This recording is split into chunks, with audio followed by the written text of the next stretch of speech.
How's it going? I'm going to attempt to do a video here. I'm putting these bumpers on my Dodge. Got them laid out over here, nice and pretty. Just getting started. You see this bumper here has a huge dent in it, so it doesn't look very good. So I'm gonna see what I can do here, start taking this bumper off, start laying this out. All right, we got our bumper off. I just thought I'd put this in here just for giggles. We got on each side, you'll have some bolts right here and here and here. You'll have one here, and there's two in the center behind the tag that you're gonna have to get out. The bigger ones are 21 millimeter socket, and the smaller ones are a 15 millimeter socket. You'll also have to take out the trailer plug adapter. See, I got it right here. It's got T25 Torx screws holding it, and this is on the back side of it, on the back side of the bumper. So you get all that taken care of. The lights for the tag simply just twist out. So I'm going to try to utilize these lights on the new bumper.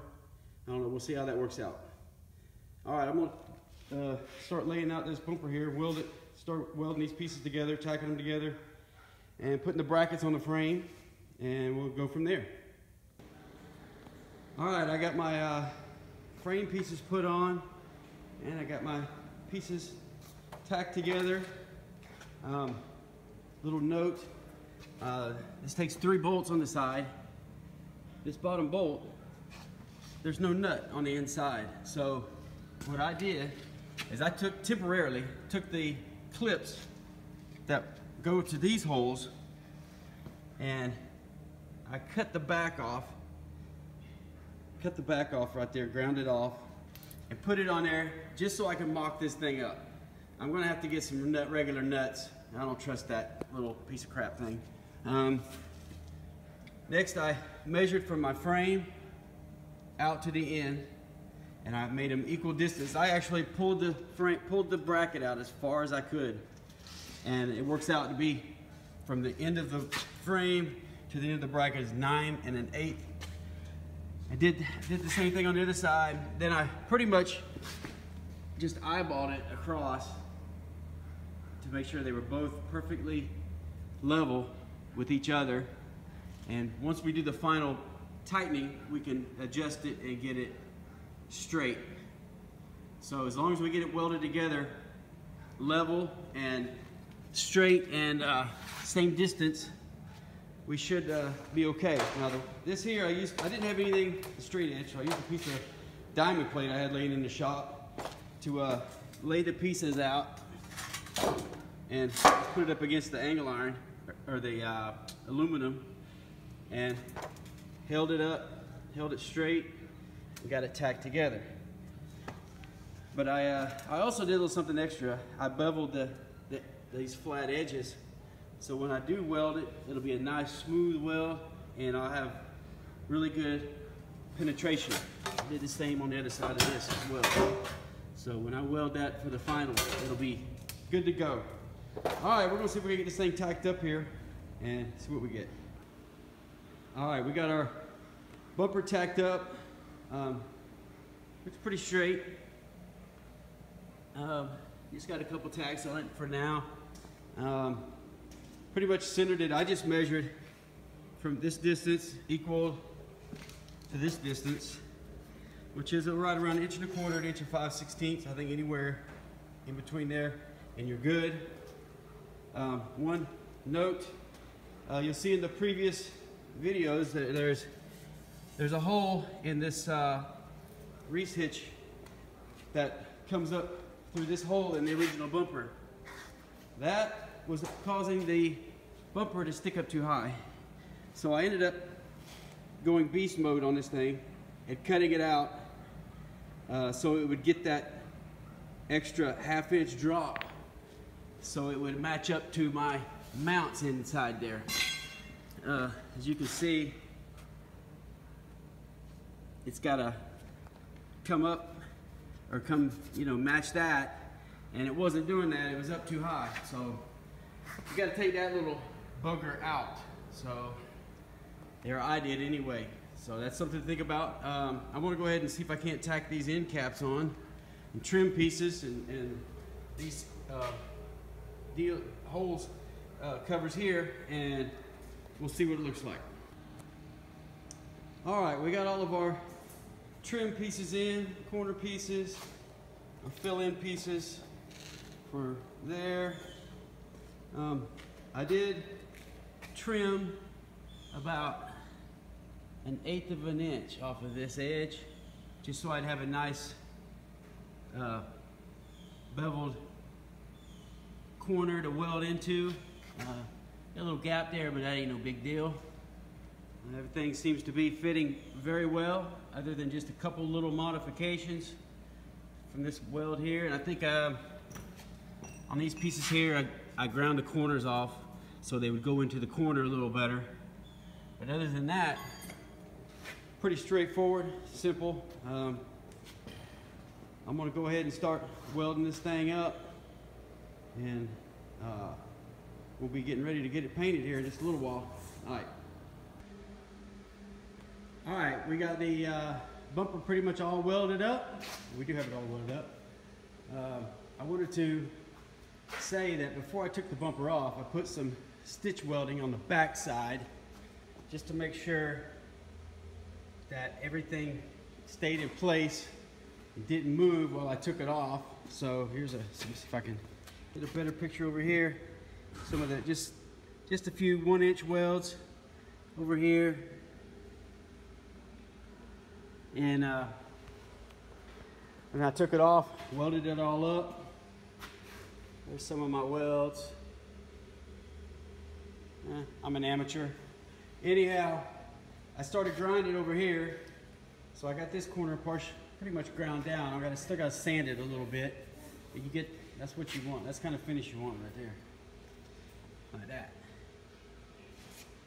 And I still got to finish this up yet. I got to round it off. I got it flat on each side. Still round it off. And I just wanted to touch base on the welder I'm using.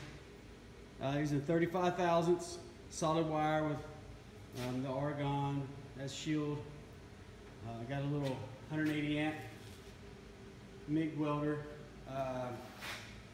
Got the settings on, it goes from 1 to 5. I got it on settings 4. And the wire speed looks like a little over 4. So should be about 20 to 22 volts, probably about 120 amps, something like that. But anyways, just want to touch base on that. I'm fixing to pull my truck back in here and get started on the front. All right, bye.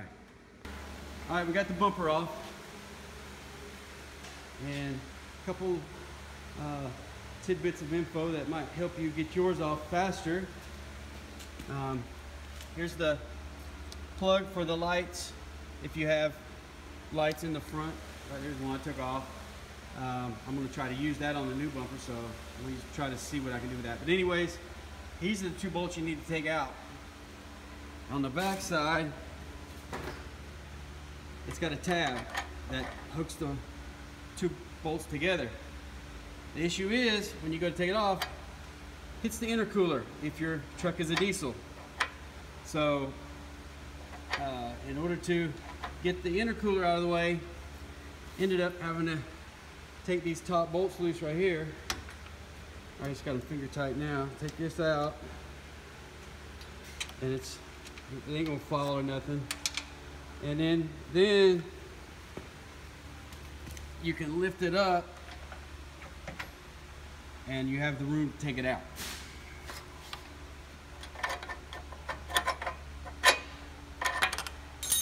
So that's my, see how much movement you get. You get that much movement, which is enough just to get that bolt out. And you have to do it on both sides. Both sides. You have to lift this side up too as well. It comes up. And that's what it looks like. So don't really have to take none of that stuff off. It's just 2 bolts over here, 2 bolts over here. and I had a little bit of trouble. The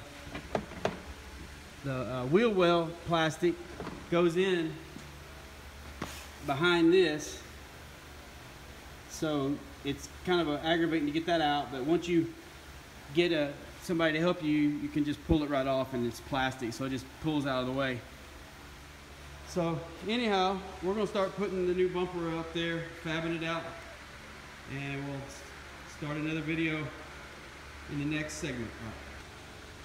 All right, I wanted to add a little piece to this little segment about these brackets. I put the brackets in the opposite way from where they were come off, so the bolt heads were sticking out the back side.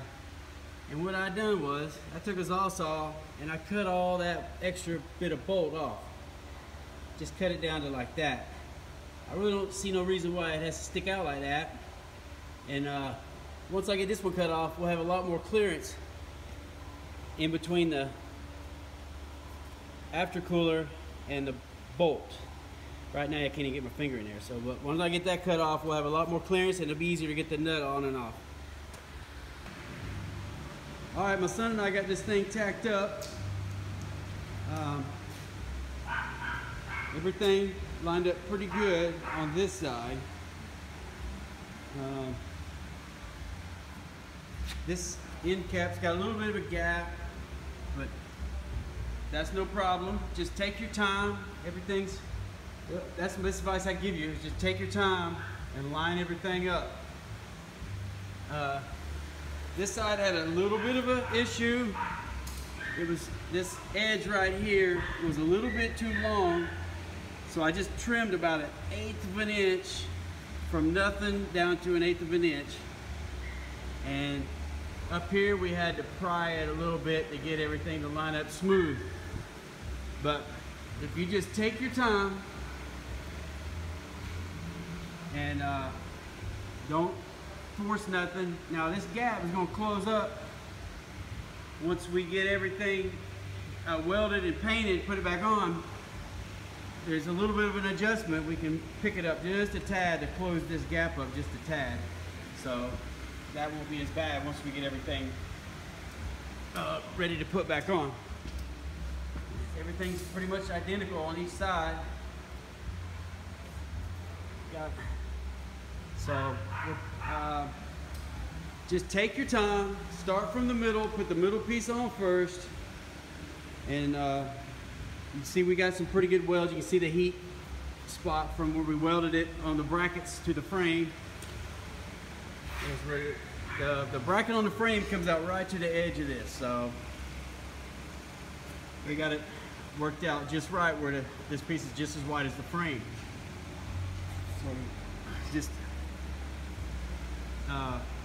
don't just stick it up there, weld it, fit it, make sure all your gaps are the same from each side.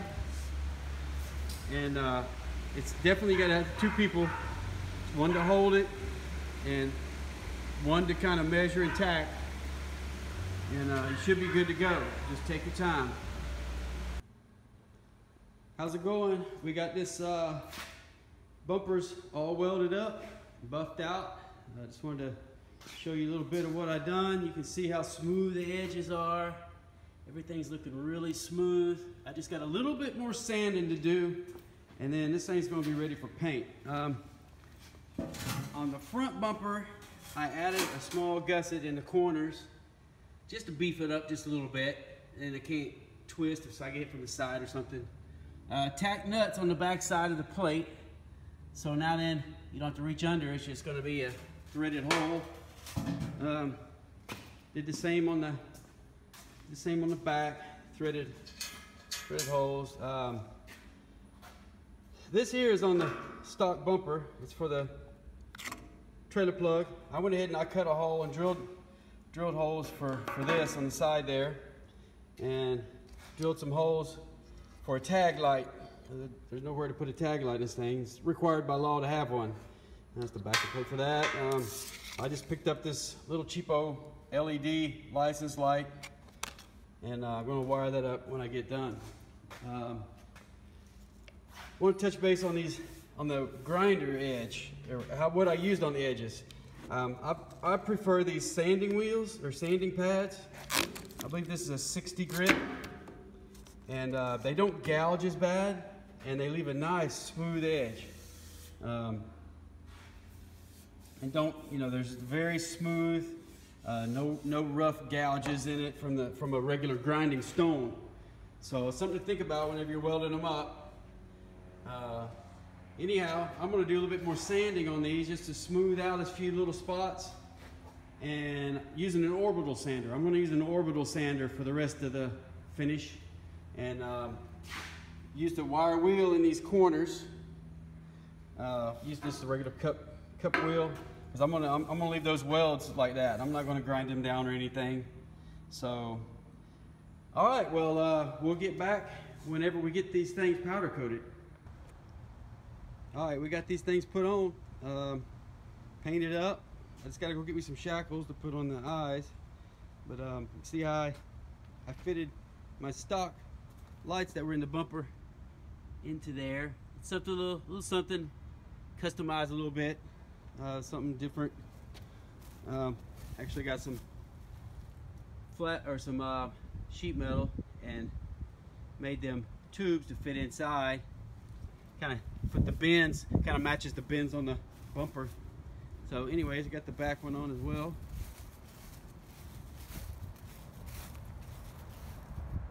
Everything lined up good. I gotta put my tag light in still. But other than that, I think it's pretty good.